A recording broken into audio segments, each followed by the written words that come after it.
말씀 제목은 안식일의 주인이라는 말씀 제목 가지고 함께 하나님의 은혜를 나눠보도록 하겠습니다.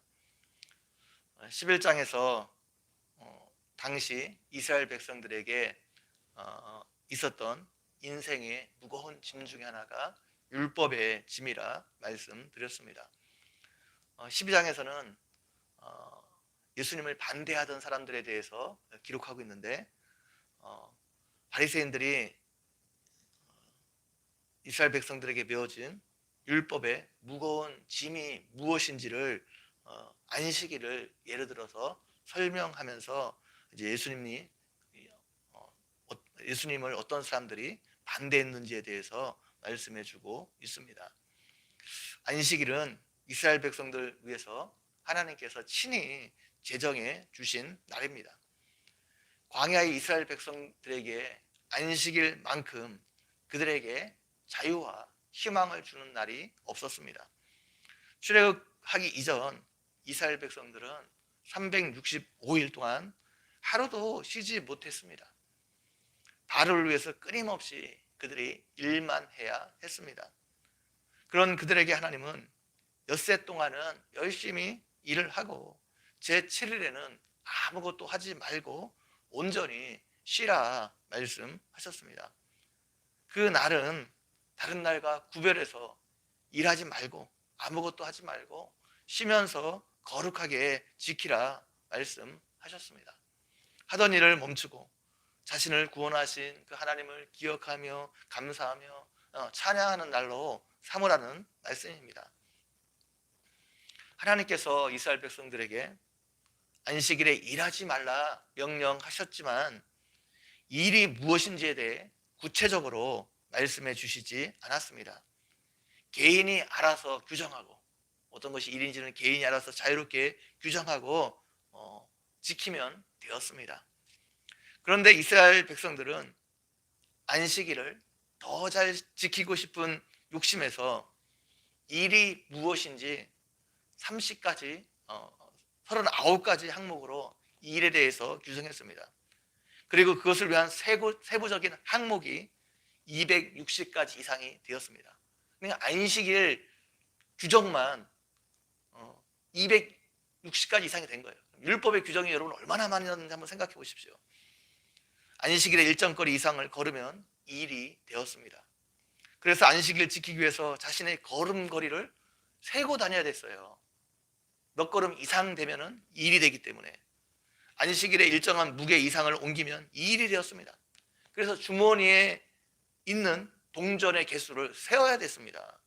일정 개수 이상의 동전을 가지고 걸으면 일이 되었기 때문입니다. 이런 안식일 규정만 260가지가 넘었습니다. 그 모든 규정을 보통 사람은 알 수도 없었고 지킬 수도 없었습니다. 자유와 해방이 되어야 할 그 안식일이 유대인들에게 더 이상 안식하는 날이 아니었습니다. 오히려 그들에게 이 안식일이 무거운 짐이 되고 말았습니다. 예수님의 제자들이 밀밭 사이를 지나가다가 배가 고파서 안식일에 밀이삭을 잘라 손으로 비벼서 먹었습니다.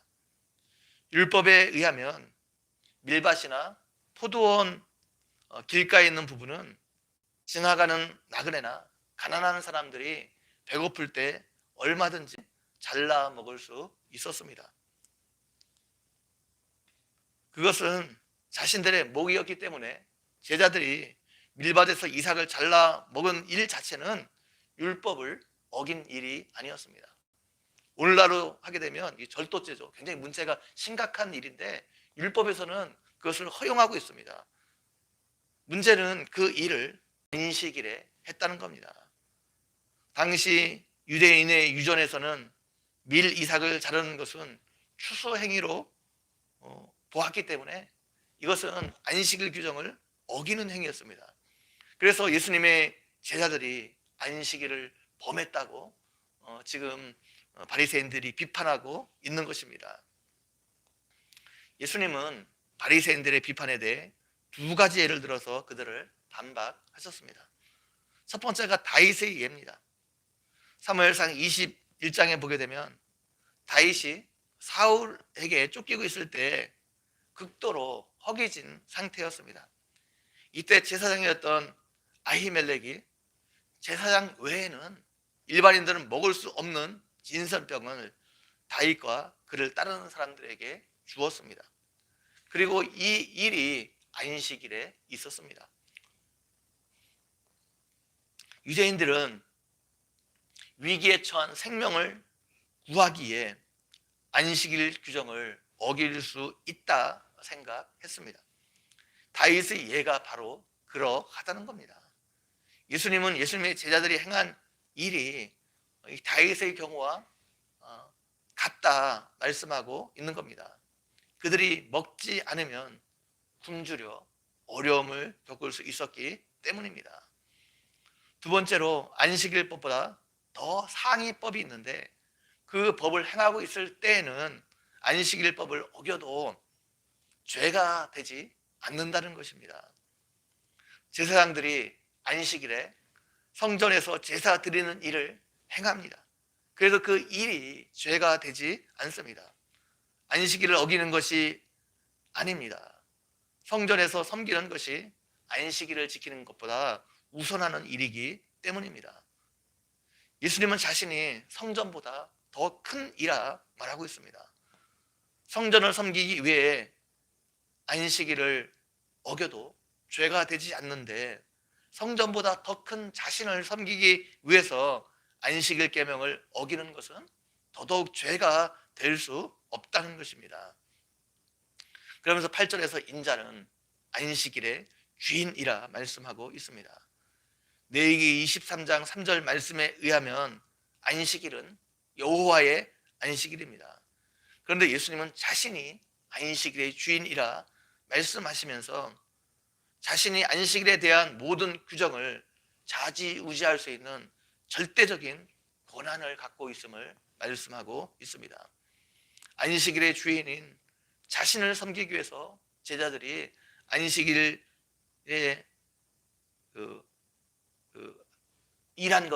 안식일에 일한 것은 죄가 되지 않는다는 것입니다.